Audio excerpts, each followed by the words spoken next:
Three men made a choice that night in Asheville, North Carolina. They saw an elderly man walking alone through dimly lit streets, his hands buried in his coat pockets, his steps slow and deliberate. They saw vulnerability. They saw opportunity. They saw an easy target. What they did not see was the most dangerous mistake of their entire lives unfolding right before their eyes, because the quiet grandfather they decided to follow wasn't just any 70-something retiree enjoying an evening stroll. Henry Sullivan had spent 30 years in the shadows, eliminating targets that governments denied existed, infiltrating organizations that made hardened criminals look like schoolchildren, and surviving situations that would have killed ordinary men 100 times over. 47 confirmed eliminations, operations across 4 continents, a legend whispered about in classified CIA briefings but never spoken aloud in public. And now, after a decade of forced retirement, after countless sleepless nights trying to bury memories soaked in blood, after building a peaceful existence in a mountain town where nobody knew his name or his past, 3 foolish criminals were about to drag him back into the darkness he fought so desperately to escape. What happened in that alley would become the most talked about incident in Asheville's history. It would shatter families, expose secrets buried for decades, and force one broken man to confront the monster he thought he'd finally locked away. But here's the question that will haunt you long after this story ends. When violence has been your language for so long, can you ever truly speak in peace? Or does the beast inside simply wait, patient and hungry, for the moment when silence is no longer an option? Henry Sullivan was a ghost living among the living. At 68 years old, he'd perfected the art of being forgettable, unremarkable, the kind of person your eyes would pass over without a second thought. In Asheville, North Carolina, a city known for its vibrant art scene, craft breweries, and the stunning Blue Ridge Mountains backdrop, Henry was perhaps the least vibrant thing around. He lived in a modest apartment on Haywood Road, a quiet street where young families pushed strollers and college students rushed to coffee shops with laptops tucked under their arms. His daily routine was mechanical, predictable. Every morning at 6:30, Henry would wake without an alarm, his internal clock still set to operational standards from a life he'd supposedly left behind. Black coffee, no sugar, 2 eggs, scrambled, whole wheat toast. The breakfast of a man who viewed food as fuel, nothing more. By 7:15 he'd be out the door, beginning his 3-mile walk through the historic Montford neighborhood, where Victorian homes painted in cheerful colors stood as testaments to a city that embraced its past while constantly reinventing itself. The residents of Montford knew Henry by sight but not by story. Morning, they'd say, and he'd nod politely, never stopping for conversation, never offering details about himself. To them, he was simply another retiree, perhaps a widower, probably lonely. They couldn't have been more wrong about some things and absolutely correct about others. Henry's apartment told a different story to anyone trained to read the signs. The furniture was minimal, positioned with clear sightlines to both the door and windows. No photographs on the walls, no personal mementos cluttering surfaces. The bedroom closet held precisely 7 identical outfits, each carefully maintained. In the bathroom, a first aid kit far more comprehensive than any civilian would need, and hidden behind a false panel in the kitchen, accessible only to someone who knew exactly where to press. A go bag that could keep a man alive and mobile for 72 hours in hostile territory. But it was Henry's hands that told the truest story, weathered, scarred in ways that suggested violence rather than labor. They moved with unconscious precision. When he poured coffee, there was no wasted motion. When he walked, his peripheral awareness catalogued every person, every vehicle, every potential threat within a 100-yard radius. These weren't conscious choices anymore.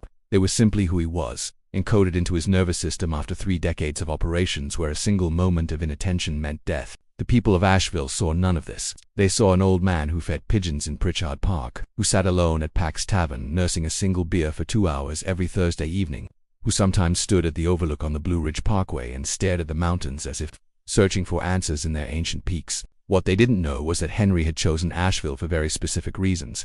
The city was large enough to disappear in but small enough to monitor. The surrounding mountains provided multiple escape routes. The population was transient enough that a man without a past wouldn't raise suspicions. And most importantly, it was exactly 247 miles from Seattle, Washington, where his daughter Emma lived with her husband and 2 children. Henry's grandchildren he'd never met. Emma thought her father had been a consultant for defense contractors, traveling constantly, missing birthdays and holidays because of demanding clients. She'd spent her childhood wondering why her dad always seemed distant, why he'd taught her to fight before he taught her to ride a bike, why their home had more locks than any of her friends' houses. When Henry's wife Margaret had died of cancer 8 years ago, Emma had tried to bridge the gap with her father, but Henry had pulled away, disappeared into himself, and eventually Emma stopped calling. She didn't know he'd moved to North Carolina. She didn't know he'd positioned himself close enough to reach her in 3 hours if she ever needed him, but far enough to keep the darkness of his past from touching her life. Every Sunday, Henry would sit in his apartment and write an email to Emma long, heartfelt messages about how proud he was of her, how sorry he was for his failures as a father, how deeply he loved her. And every Sunday he would delete these emails without sending them, because what could he possibly say that wouldn't sound hollow coming from a man who'd chosen his country's secrets over his daughter's childhood? On this particular October evening, as golden autumn light painted the Asheville streets in shades of amber and rust, Henry sat in his usual spot at the Laughing Seed Cafe, a vegetarian restaurant on Wall Street. He didn't particularly care about vegetarian food, but the restaurant had excellent sightlines, multiple exits, and a staff that had learned not to bother the quiet regular who always left generous tips. What Henry didn't realize, couldn't have realized despite all his training, was that 3 men had been watching him for the past 2 weeks. Not with the sophisticated surveillance techniques of intelligence agencies, but with the crude opportunism of street predators. They'd noticed his routine, his solitary nature, the quality watch on his wrist that suggested money. They'd noticed he lived alone, walked alone, seemed to have no one who would miss him if something unfortunate happened. The 3 men were local criminals, small-time operators who'd grown bold through success. Marcus Webb, 29, was the leader by default, a man whose charm masked a vicious streak that had landed him in prison twice. Tyler Dawson, 32, was the muscle, a former high school football star whose promising future had drowned in painkillers and poor decisions. And Kyle Porter, 26, was the youngest, still convinced he was smarter than everyone else despite mounting evidence to the contrary. They'd been watching from a stolen Honda across the street, waiting for Henry to finish his meal. What they saw was an easy mark, a lonely old man who probably kept cash in his apartment because his generation didn't trust banks. What they couldn't see was the way Henry had catalogued their presence the first time they'd followed him, how he'd run their faces through mental databases until he'd identified Marcus from a parole violation report he'd glimpsed in a coffee shop, how he'd systematically documented their patterns and prepared accordingly. As Henry paid his bill and stepped out into the cooling evening air, he could feel their attention like static electricity on his skin.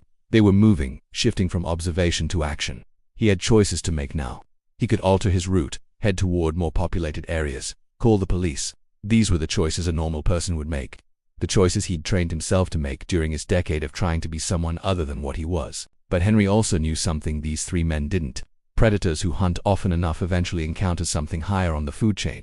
And tonight, walking through the darkening streets of Asheville with autumn leaves crunching beneath his feet, Henry felt something stir inside him that he'd worked desperately hard to suppress. Not fear, not even anger, something colder, more clinical. The operational mindset that had kept him alive through situations that had killed better younger men. The hunter's instinct recognized itself in the mirror, and Henry understood with terrible clarity that tonight would end with consequences. The only question was who would bear them. If you want to know what happens when 3 criminals make the fatal mistake of cornering a man who's survived the impossible, then subscribe to this channel, hit that like button, leave a comment with your thoughts, and share this story with someone who appreciates tales of hidden truths and explosive consequences. Because what's coming next will redefine everything you thought you knew about the quiet old man who just wanted to be left alone. To understand what Henry Sullivan became that October night, you first need to understand what he'd been for 30 years before Asheville, before retirement, before the desperate attempt to be normal. You need to go back to 1978, to a 22-year-old kid from Spokane, Washington, who'd joined the army with romantic notions about serving his country and seeing the world. Henry's military record was unremarkable for the first 3 years. Infantry, stationed in Germany, the usual mix of training exercises and boredom. But someone had noticed something during his psychological evaluations. An unusual combination of traits: exceptionally high stress tolerance, remarkable spatial awareness, emotional detachment that could be mistaken for coldness, and a problem-solving approach that prioritized efficiency over convention. In 1981, Henry was approached by a man who never gave his real name. The conversation happened in a bar in Munich, and it changed everything. The man described a career path that didn't officially exist, working for an organization within the CIA that handled situations too sensitive for regular intelligence operations. Targets that needed to be eliminated without fingerprints, without evidence, without the American government ever acknowledging involvement. Henry had been young enough, angry enough at a world that had taken his brother in a drunk driving accident, and lost enough to say yes. The training that followed made his military experience look like summer camp. 18 months at a facility that wasn't on any map, learning how to kill in 100 different ways. How to infiltrate organizations that killed infiltrators, how to live under deep cover for months or years. How to suppress every human instinct that interfered with mission completion. His first assignment was in Beirut in 1983, eliminating a terrorist financier who was funneling money to groups planning attacks on American embassies. Henry had spent 6 weeks establishing himself as a Swedish journalist, building a cover identity so thorough that even he sometimes forgot it was false. The elimination itself took 12 seconds, a poisoned handshake at a diplomatic reception, a substance that would trigger a heart attack 48 hours later, leaving no trace that forensics could identify. Henry had vomited in his hotel bathroom that night, shaking with an adrenaline crash and the dawning realization of what he'd done. But by morning, the operational mindset had reasserted itself.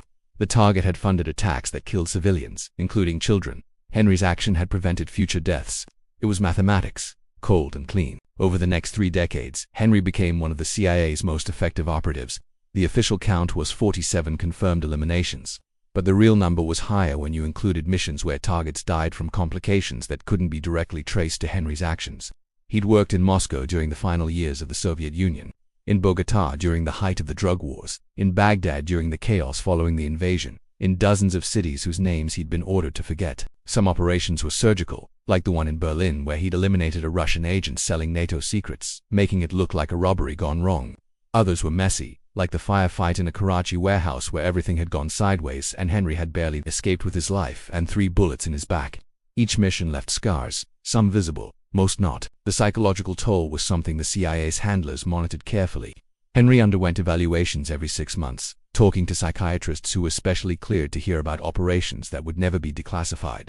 They watched for signs of breakdown, the stress fractures that could turn an operative into a liability. For years, Henry passed every evaluation. He'd learned to compartmentalize, to separate the man who eliminated targets from the man who had coffee with his wife on Sunday mornings and taught his daughter to throw a baseball. But compartmentalization is just organized suppression, and suppression eventually fails. The breaking point came in 2013, on what was supposed to be Henry's final mission before retirement, an operation in Istanbul targeting a broker who sold weapons to terrorist organizations. Intelligence indicated that target lived alone, operated independently, would be an easy elimination. The intelligence was wrong. When Henry entered the target's apartment through a 3rd-story window at 2 in the morning, he found not just the broker but his 17-year-old daughter, who'd come home early from university because of illness. She'd woken during the operation, seen Henry standing over her father, and screamed. Henry had frozen. For the first time in 30 years, the operational mindset had shattered against the reality of Emma's face superimposed over this terrified girl. The 3 seconds he'd hesitated gave the broker time to reach a weapon. The firefight that followed left the broker dead, his daughter wounded but alive, and Henry with psychological damage that no physical wound could match. He'd completed the mission, filed the report, and requested immediate retirement. The CIA had granted it quickly, recognizing a man on the edge of breakdown. They'd set him up with a new identity, a generous pension, and access to counseling services. Then they'd done what the agency always did with retired operatives. They'd monitored him to ensure he didn't become a liability. Henry had spent the first year after retirement barely functioning. Margaret had still been alive then, patient and loving despite never fully understanding what her husband had done for decades. She'd known he'd worked in intelligence but had accepted his inability to discuss details. When she died in 2015, Henry had lost his anchor to humanity. He'd pushed Emma away, unable to bear the thought of his daughter seeing what he'd become. The move to Asheville had been an attempt at rebirth. A new city, a new routine, a chance to become someone other than a killer with 47 lives on his conscience. Henry had stopped carrying weapons. He'd forced himself into patterns of normalcy. He'd believed, genuinely believed, that he could leave that life behind completely. But trauma doesn't work that way. The nightmares came regularly, vivid reconstructions of operations where everything went right and the ones where everything went wrong. Henry would wake at 3 in the morning, drenched in sweat, seeing the faces of people he'd killed. Some had deserved it, by any reasonable moral calculation. Others existed in gray areas that became darker the longer he examined them. The PTSD manifested in other ways too. Hypervigilance that never turned off, making every crowded space a potential threat assessment. Emotional numbing that made connections with other people feel like performances rather than genuine interactions. Guilt that sat in his chest like a stone, growing heavier with each passing year. Henry had tried therapy once, with a counselor who specialized in veterans, but how could he explain operations he'd sworn never to discuss? How could he process trauma he couldn't describe? After 3 sessions of carefully edited half-truths, he'd stopped going. The counselor had noted in her final report that Henry Sullivan was clearly suffering from severe PTSD but seemed unwilling or unable to engage with treatment. The report had gone into a file at the CIA where analysts had flagged it as concerning but not immediately actionable, so Henry had lived in his carefully constructed cage, monitoring his daughter from a distance, feeding pigeons in the park, pretending that routine could replace purpose, and he might have continued that way for years, slowly fading into irrelevance if 3 men hadn't decided to follow him home on an October evening in Asheville. As Henry walked through the darkening streets, the stolen Honda trailing 2 blocks behind, he was thinking about Emma, wondering if she'd finished the novel she'd mentioned on her Facebook page, which he checked daily from anonymous accounts, wondering if his grandson, Jackson, had made the soccer team tryouts, wondering if Emma ever thought about him, or if he'd successfully erased himself from her life the way he'd been trained to erase evidence from crime scenes. The irony wasn't lost on Henry. He'd spent 30 years eliminating threats to protect people he'd never met, and in the process had eliminated himself from the life of the person he loved most. Redemption seemed like a word from a language he'd forgotten how to speak. Behind him, Marcus, Tyler, and Kyle were making their final approach, convinced that tonight would be easy money. They'd done this before, knew the rhythms of street crime, understood how to intimidate and overwhelm. What they didn't understand was that they weren't hunting prey. They were activating a weapon that had been on safety for 10 years, and weapons don't negotiate once they're activated. The alley Henry turned into was one he'd scouted months ago, cataloging it automatically as a potential ambush point or escape route depending on circumstances.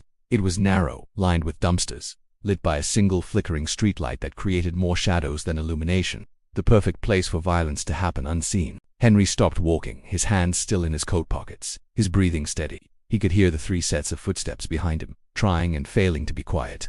For a moment he considered his options one final time. He could still de-escalate, could still pretend to be the helpless old man they expected. But deep inside, beneath the decade of suppression and the thousands of hours trying to be normal, something ancient and terrible smiled in the darkness and whispered a truth Henry had always known. You can't cage what you are, you can only choose when to release it. What's your opinion about what you've witnessed so far? Do you think Henry can really escape his past, or is violence simply waiting for an excuse to return? Drop your thoughts in the comments and let's discuss what makes a man choose the path he takes. The 3 men entered the alley with the confidence of predators who'd never encountered real danger. Marcus was in front, his right hand tucked inside his jacket where a cheap 9mm handgun pressed against his ribs. Tyler moved to Henry's left, his bulk meant to intimidate, to make any resistance seem futile.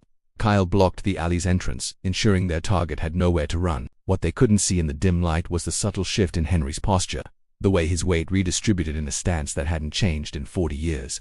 What they didn't recognize was the absolute stillness that came over him, the kind of calm that combat veterans knew meant someone had flipped an internal switch from civilian to operator. "Evening, old man," Marcus said, his voice carrying the forced casualness of someone trying to sound more dangerous than he felt. "Looks like you're in the wrong neighborhood." Henry turned slowly, his face neutral, his eyes moving across each of them in assessment. Marcus is 29, approximately 170 pounds, right-handed based on jacket positioning, likely armed but with poor weapon discipline. Tyler, 220 pounds minimum, former athlete based on movement patterns, possibly carrying but relying primarily on intimidation. Kyle, youngest and most nervous, standing too far from the action to intervene quickly. "I don't want trouble," Henry said, his voice carrying the slight quaver he'd perfected years ago, the sound of an old man trying to appear non-threatening. "My wallet's in my back pocket. $300. Take it, and we're done here." It was an offer, a genuine one.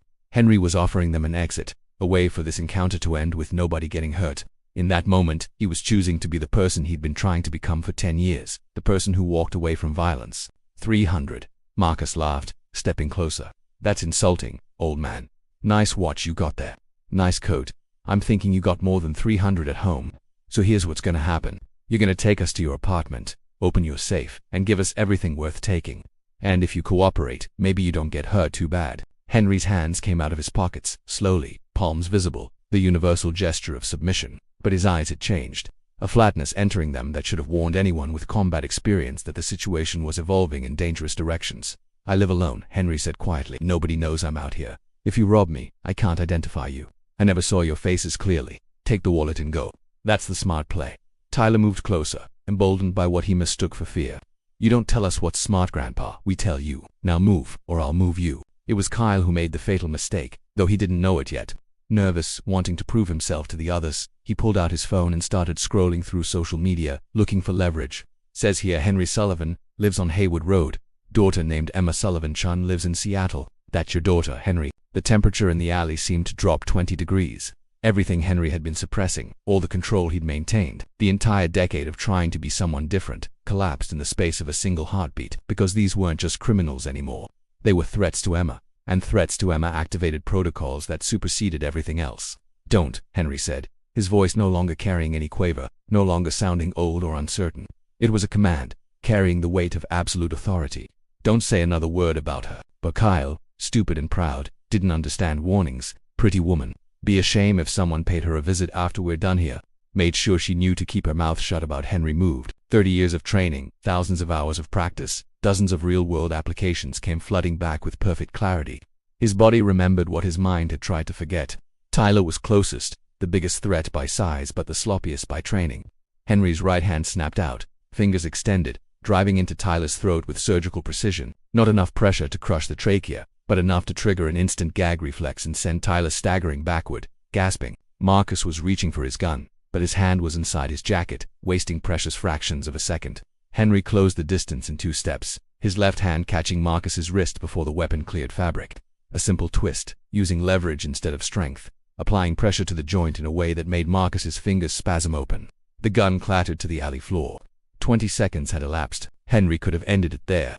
Could have taken the gun, held them at gunpoint until police arrived, let the justice system handle things. That would have been what the person he'd been trying to become would do. But Kyle had mentioned Emma, had made it clear they'd researched him, had implied a threat to his daughter, and that crossed a line that Henry hadn't known still existed inside him until this moment. He drove his knee into Marcus's solar plexus, a blow calculated to incapacitate without causing permanent damage. Marcus went down hard, the air driven from his lungs, unable to do anything but curl into a ball and try to remember how to breathe. Tyler had recovered enough to charge, using his size advantage, thinking he could overwhelm this old man through sheer mass. It was exactly what Henry expected. He sidestepped at the last possible moment, used Tyler's momentum against him, and introduced his face to a dumpster with a metallic clang that echoed through the alley.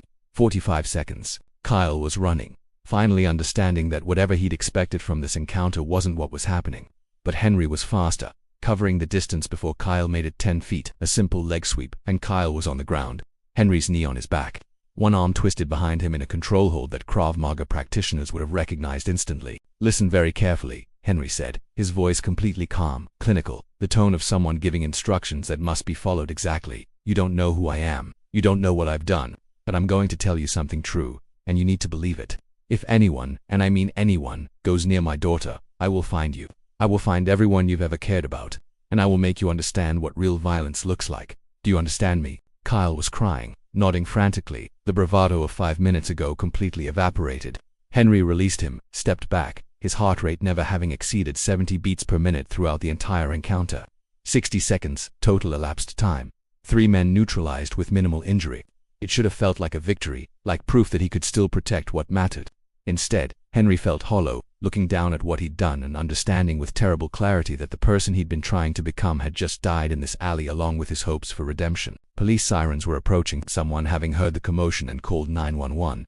Henry stood perfectly still, his hands visible, making no sudden movements. He knew the protocol for dealing with law enforcement, knew how to de-escalate, how to be cooperative, but he also knew that this moment would trigger investigations, that his past would be examined, that the quiet life he'd built in Asheville was ending as surely as the lives he'd ended in a dozen other cities. When the patrol cars arrived, lights painting the alley in strobing blues and reds, the responding officers found a scene that didn't make sense. 3 younger men, all with criminal records, all disabled but not seriously injured, and one elderly man standing calmly, his hands raised, his expression neutral, looking like someone's grandfather who'd accidentally wandered into trouble. Officer Henry said quietly, "These men attempted to rob me. I defended myself. I'm willing to give a complete statement." What he didn't say, what he couldn't say, was that his defense had been so disproportionately effective that it would raise questions that would lead to his service record, questions that would expose who Henry Sullivan had really been before Asheville, questions that would unravel everything. As Marcus, Tyler, and Kyle were taken away in ambulances for evaluation, as Henry was escorted to the station for his statement, as the night deepened over Asheville and autumn leaves scattered across the alley floor, one truth became absolutely clear. The past wasn't something you escaped from. It was something that waited patiently for the moment when you'd need it again. When circumstances forced you to become what you'd once been, regardless of how desperately you'd tried to change. Thank you, incredible viewer, for staying with this story until this point. You're witnessing something profound here, the unraveling of a man who thought he could outrun his own nature. But let me tell you something, the absolute best part of this story is still coming. What happens next will challenge everything you think you know about justice, redemption, and whether a killer can ever truly find peace.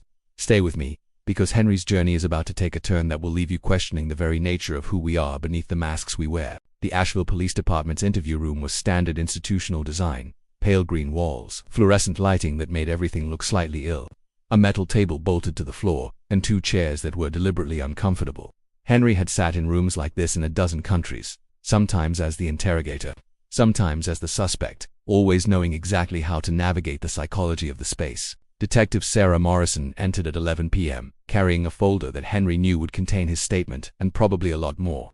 She was mid-40s, competent based on her movement and eye contact, and clearly unsettled by something she'd discovered. Henry had dealt with law enforcement throughout his career, knew how to present as cooperative and transparent while revealing absolutely nothing of value. "Mr. Sullivan," she began, sitting across from him, "I've reviewed your statement about tonight's incident. Self-defense against 3 men who attempted to rob you. Straightforward enough, except for a few details that are bothering me." Henry said nothing, maintaining the neutral expression of someone willing to help but uncertain what more he could offer. "You're 68 years old," Morrison continued, "and you managed to disable 3 men, all younger and larger, in under 60 seconds. The emergency room doctors say Marcus Webb has bruised ribs that suggest a single, precisely applied impact. Tyler Dawson has a concussion but no other injuries despite hitting a dumpster face first at considerable speed. And Kyle Porter has ligament damage in his shoulder that the orthopedist described as consistent with a professional restraint technique." She opened the folder, and Henry saw what he'd expected: his military service record, heavily redacted. The parts that weren't redacted showed his army service, but nothing about what came after. Nothing about the operations that had consumed 30 years. "Your military record is interesting, Mr. Sullivan. Or should I say, what I can see of your military record. Most of it is classified at levels I don't have clearance for, which is unusual for someone who supposedly left the service 40 years ago. I made some calls, had some interesting conversations with people in Washington who very politely told me to mind my own business and assured me you weren't a threat to anyone." Henry maintained his silence. There was nothing to gain by speaking, and everything to lose. "So here's my problem," Morrison said, leaning forward. 3 criminals attacked a man they thought was vulnerable. Instead, they found someone who neutralized them with techniques that suggest professional training. The victims, and yes, I'm calling them victims despite their records, are terrified. Marcus Webb specifically requested police protection, claiming you threatened his family. That doesn't sound like self-defense, Mr. Sullivan. That sounds like something else. I told them that if they threatened my daughter again, there would be consequences." Henry said quietly, "That's not a threat, detective. It's a promise of legal action. Nothing more." It was a lie, and they both knew it.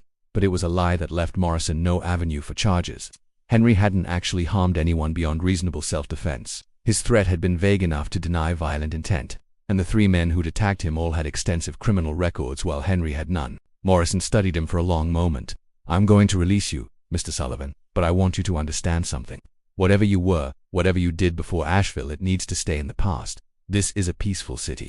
We don't need that kind of energy here." "I understand," Henry said, standing slowly, his body language deliberately not threatening. "I came to Asheville looking for peace. Detective, tonight didn't change that." But as he left the police station at midnight, stepping into cool mountain air that smelled of autumn and distant rain, Henry knew everything had changed. His name would be flagged in law enforcement databases now. News outlets would run stories about the mysterious retiree who'd fought off 3 attackers, and most importantly, Emma would hear about it. The next morning proved him right. By 8 a.m., every local news station had covered the story. "Elderly man fights off 3 attackers in downtown alley" was the polite version. Online forums and social media were less restrained. "Asheville grandpa has killer instincts, and who is Henry Sullivan?" Trending on local Twitter. Henry sat in his apartment, drinking coffee and watching his carefully constructed anonymity crumble.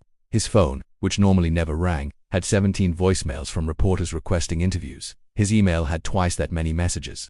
And worst of all, his building superintendent had left a note under his door saying several news vans were parked outside, waiting to ambush him. It was the email from Emma that arrived at 9:30 a.m. that made Henry's hands shake for the first time in decades. Subject line: "Dad, what the hell? I'm watching videos of you on the news," Emma had written. "Videos of you fighting 3 men like you're Jason Bourne. Who are you, and don't give me the consultant story. I'm 35 years old. Not stupid. I want answers, and I want them now. My phone number hasn't changed. Call me." Henry stared at the email for 10 minutes, reading it over and over, seeing the anger and confusion in every word. This was the moment he'd avoided for 10 years. The reckoning he'd known was inevitable but had prayed might never come.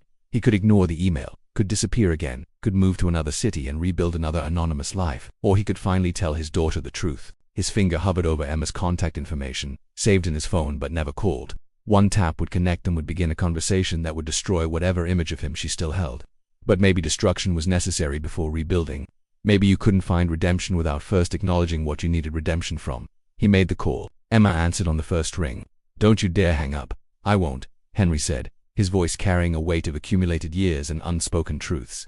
"I'm ready to tell you everything." The conversation lasted 2 hours, Henry talked and Emma listened, occasionally interrupting with questions that cut straight to the heart of things. He told her about his recruitment, about the nature of his work in general terms that didn't violate classification but made the reality clear. He told her about the toll it had taken, about missions that haunted him, about the person he'd had to become to do the work. He told her about Margaret's death and his collapse afterward, about moving to Asheville to be close to her without contaminating her life with his past, about feeding pigeons and taking walks and trying desperately to become someone worthy of being her father again. And he told her about the alley, about 3 men who'd made a mistake but had ultimately given him no choice when they threatened the only thing in the world he still cared about, her safety. When he finished, there was silence on the line that stretched so long Henry thought she might have hung up. Then Emma spoke, her voice thick with emotion. "You moved here to be close to me. After everything, after all the distance, you were just 200 miles away this whole time.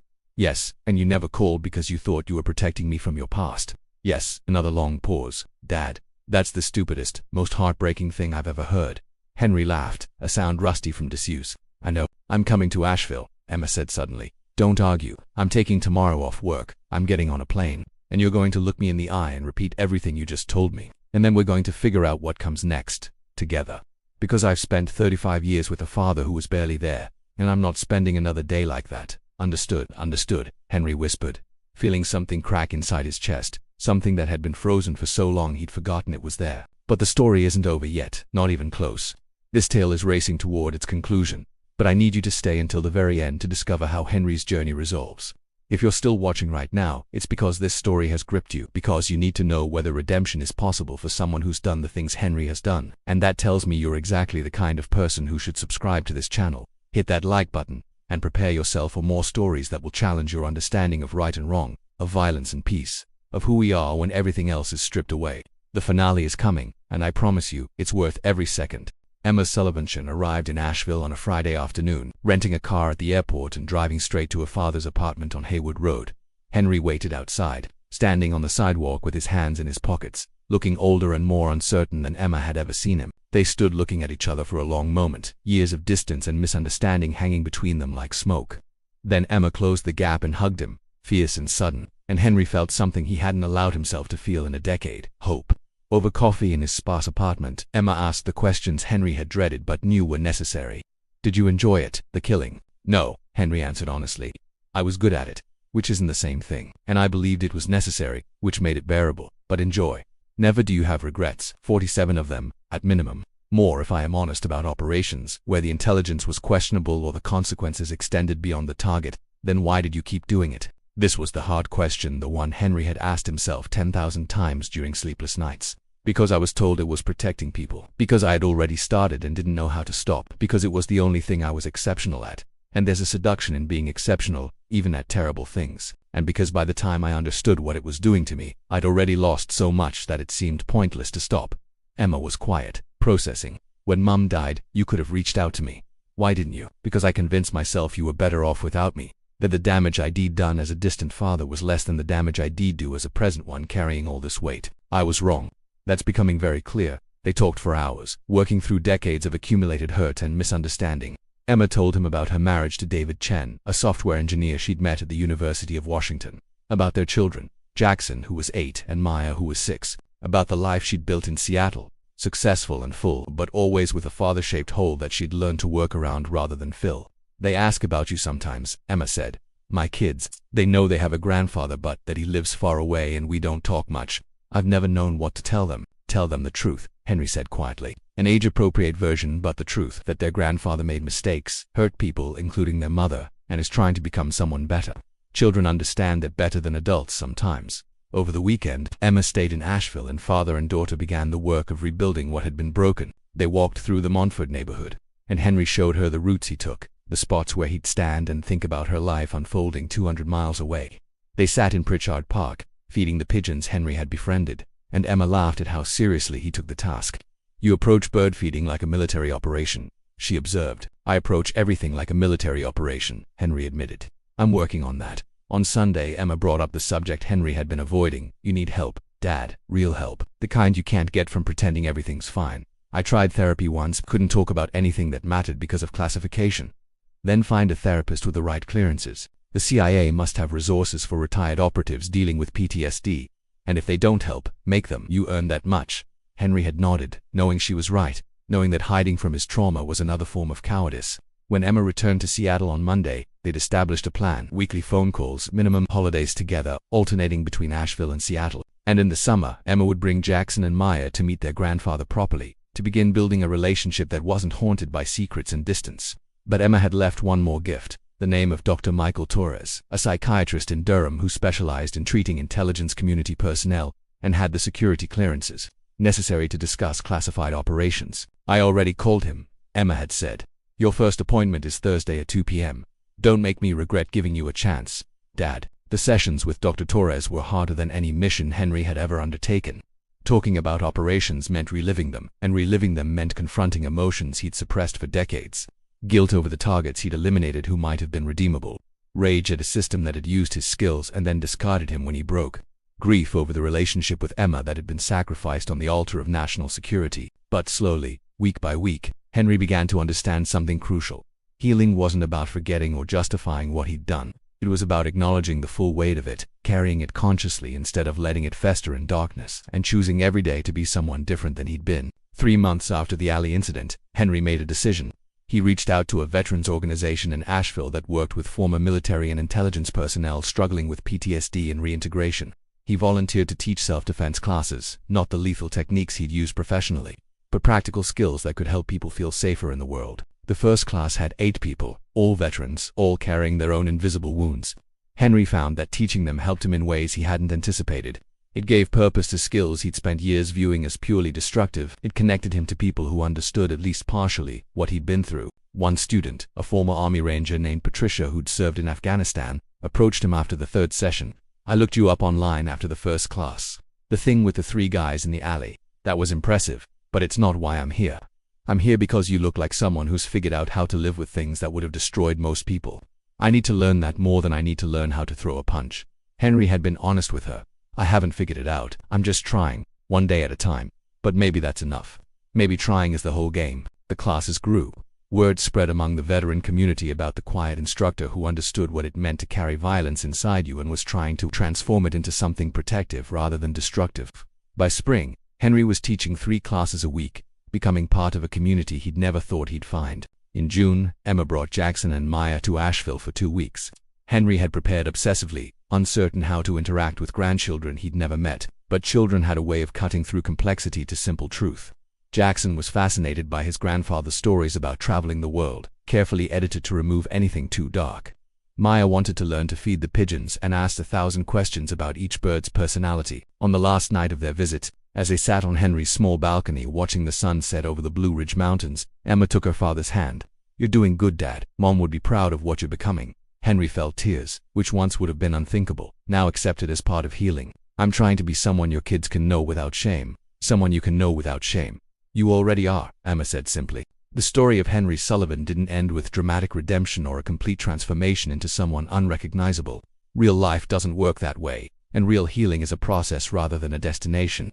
He still had nightmares, still struggled with hypervigilance, still carried the weight of 47 lives ended and countless others affected by his actions. But he also had a daughter who called him every week, grandchildren who drew pictures for him, and a community in Asheville that saw him not as a mysterious figure with a dangerous past but as a man trying to do better. His self-defense classes continued to grow, helping other veterans find purpose and connection. Dr. Torres's therapy sessions were gradually shifting from crisis management to long-term healing strategies. 1 year after the alley incident, Detective Morrison stopped Henry on the street.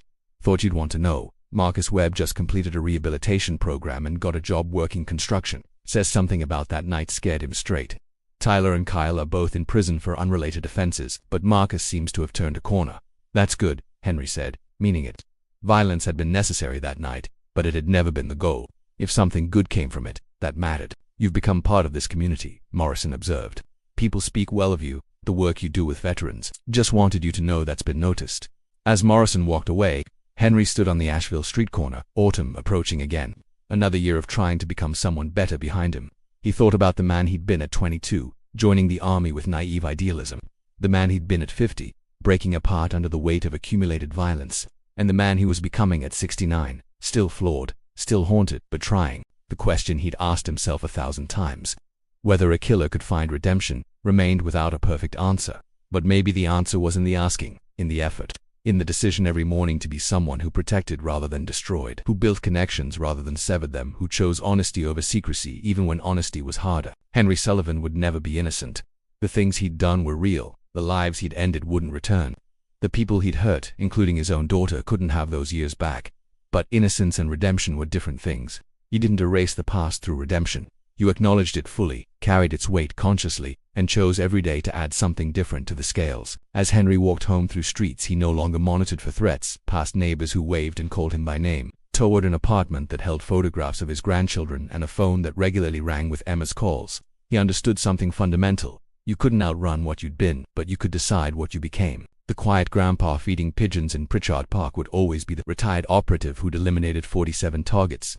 But he could also be the father rebuilding a relationship with his daughter, the grandfather teaching kids to appreciate small acts of care, the instructor helping other veterans find purpose, the patient learning to carry trauma without letting it define his every moment. It wasn't the redemption of movies, where dramatic gestures erased past scenes. It was the redemption of real life, earned in small increments through consistent choice, measured not in grand transformations but in gradual shifts toward being slightly better than yesterday. And in the end, Henry thought, that might be enough.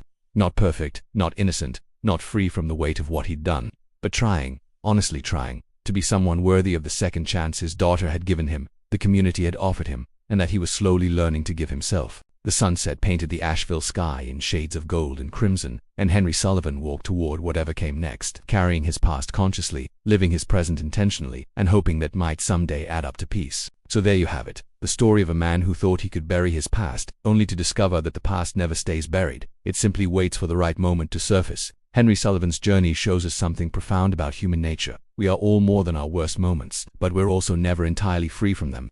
The question isn't whether we can erase what we've been, but whether we can build something meaningful on top of it. Now I want to hear from you. What's your take on Henry's story? Was he right to use violence to protect himself and his daughter, or should he have found another way? Can someone who's done the things Henry did truly find redemption, or is the past too heavy to overcome? These are questions without easy answers, and I genuinely want your perspective. Drop a comment below telling me what you think about Henry's journey. And while you're at it, tell me your name and where you're watching from, what city, what state. I love knowing that these stories are reaching people across the country and around the world, connecting us through shared questions about what it means to be human. If this story moved you, challenged you, or made you think about violence, redemption, and second chances in a new way, then do me a favor, subscribe to this channel and hit that notification bell. We've got more incredible stories coming that will take you on emotional journeys you won't forget. Stories about people facing impossible choices and finding unexpected paths forward. And before you go, make sure to watch the next recommended video appearing on your screen right now. Trust me, if Henry Sullivan's story gripped you, what's coming next will absolutely blow your mind. Thank you for spending this time with me, for caring about Henry's journey, and for being part of this community of people who believe that understanding each other's stories makes us all a little more human. Until next time, keep questioning, keep thinking, and keep looking for the extraordinary stories hiding in ordinary lives.